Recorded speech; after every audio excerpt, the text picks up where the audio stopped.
Hey, we're back with the detail, the nuts and bolts of the single plane swing. Today, we're going to talk about the trail hand. So there's no better feeling knowing that when you wake up in the morning to go play golf, so that you're going to play well. There's no better feeling of hitting good golf shots down the fairway. So my mission today is to help as many people as possible wake up every day feeling good that they're going to go out there and play great because of the single plane swing. So one of the things that we discuss with the single plane swing is how things match up. In other words, if I'm going to talk about the trail hand position, I can't just talk about trail hand. I have to talk about the body position relative to the trail hand, because the body position dictates the rotation of the arm and the hand. So everything matches up. That's the swing model of the single plane swing. So today I want to discuss the trail hand, but let's review the lead hand position and the body position to understand why the trail hand is placed where it's placed. Now, in the previous video, I talked about the lead hand position. One thing that I kind of left out that I want to kind of cover is we talked about how the knuckles have to be in the correct position, how the hand has to hold the club into the heel pad, not under the heel pad, and how the thumb is extended to create the ulnar deviation of the lead wrist. Now, one thing that happens, and I'll just kind of do this in a close-up fashion here, is you can see how the thumb bridges. See that bridging of the thumb? That's the way the hand supports the golf club when I have the trail hand on there. So the thumb gets into what I call a supported bridge position. If you look at my trail hand, and we'll talk about this more, when I cover the thumb, I don't want to cover that wrist joint, because that's a different mechanism.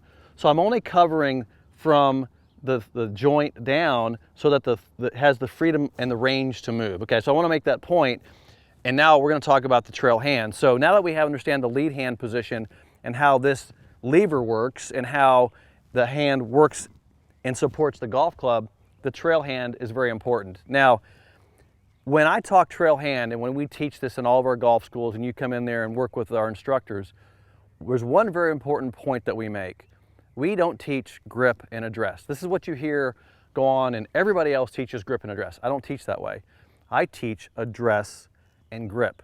And the reason I teach it in that order, and you think of this for a minute, that the model is an order of things, how things are done. You can't have a great address position with a bad grip, and so you have to talk about address and grip, because the body position dictates arm position.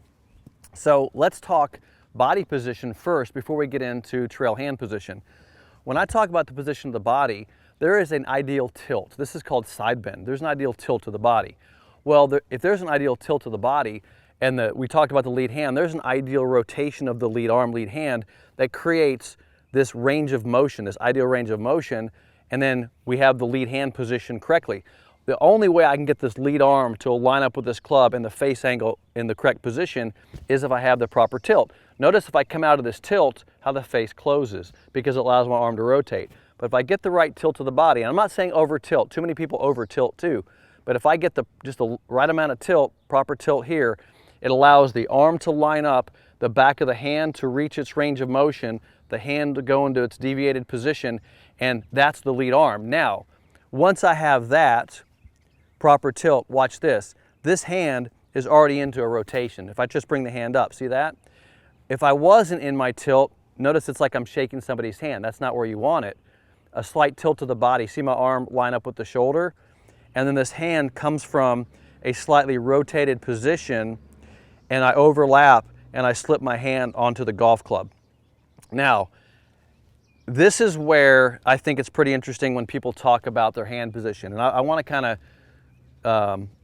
explain why I don't talk about knuckles, or people say, how many knuckles do you see? I get that question a lot.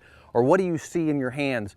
And people walk out to me and go, hey, is my grip good? I'm like, I have no idea, because your body's not in position. And I have no idea because I can't see the club face. People are like, look at my hands. I'm like, I have no idea. Is that a good grip? Like, my hands are okay, but the club face is wrong. So that's actually a really bad grip. So you can't just look at the hands and tell if somebody's grip is good. You have to look at the position of the body, the position of the face, and the extension of the wrists. And I talk about this in a lot of my instruction, is that everything's working together. And I can tell you this, and this is just from tons of experience teaching golf and tons of experience hitting golf balls for myself. If your grip is bad, right? Bad meaning out of position, out of rotation, lead hands in the wrong spot, your entire mechanism, the body motion, will compensate for it. Because think about this, if you have your hands on the club and the club is closed, right? And you say, well, okay, that's my grip's right here. That face is closed. Well, you're gonna have to manipulate something, whether it's tilt the body back or rotate the hands into impact. You have to make some sort of manipulation. Hold off your arm rotation, hold off your extension of your arm to not let that face manipulate closed. You gotta counteract that face angle.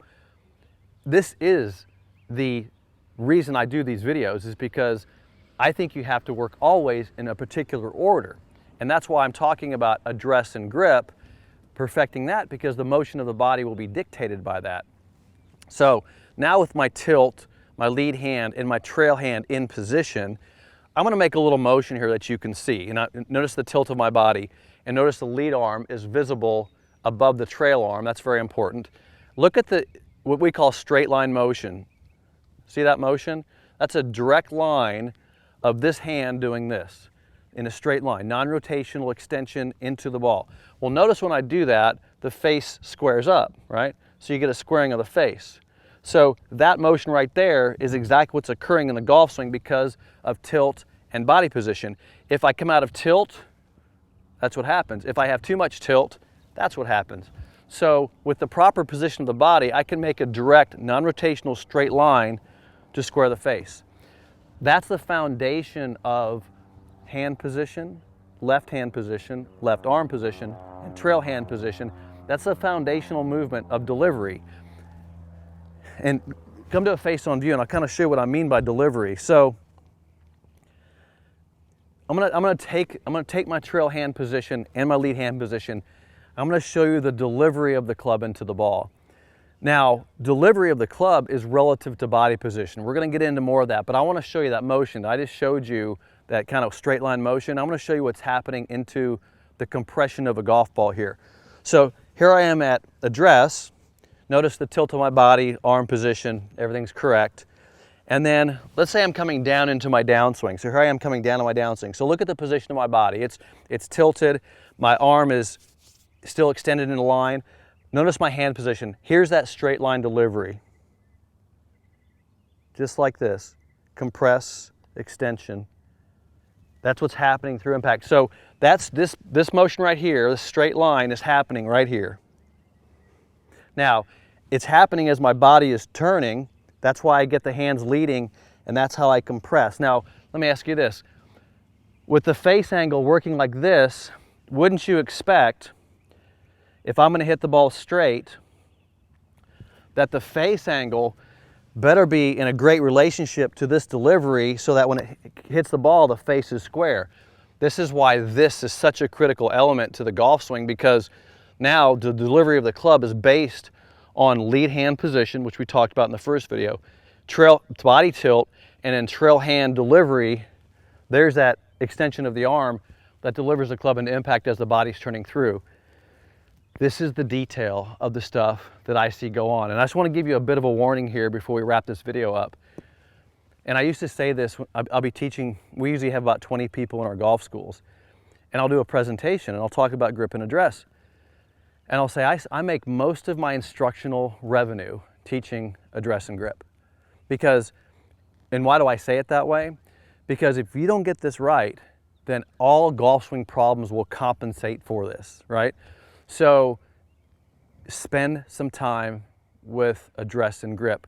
We have coaches that are on standby right now that you can get a hold of today if you wanted us to check this out. But anyway, master address and grip. Because once you master this and you get it down and it's perfect, you know, the motion of the swing comes together pretty easily, and you start delivering the club in the proper way and you start getting the ball flight you want. That's a big deal. Thanks for joining me today. Make sure you click the bell icon below for notifications. Give me a thumbs up, and I'll see you in the next video.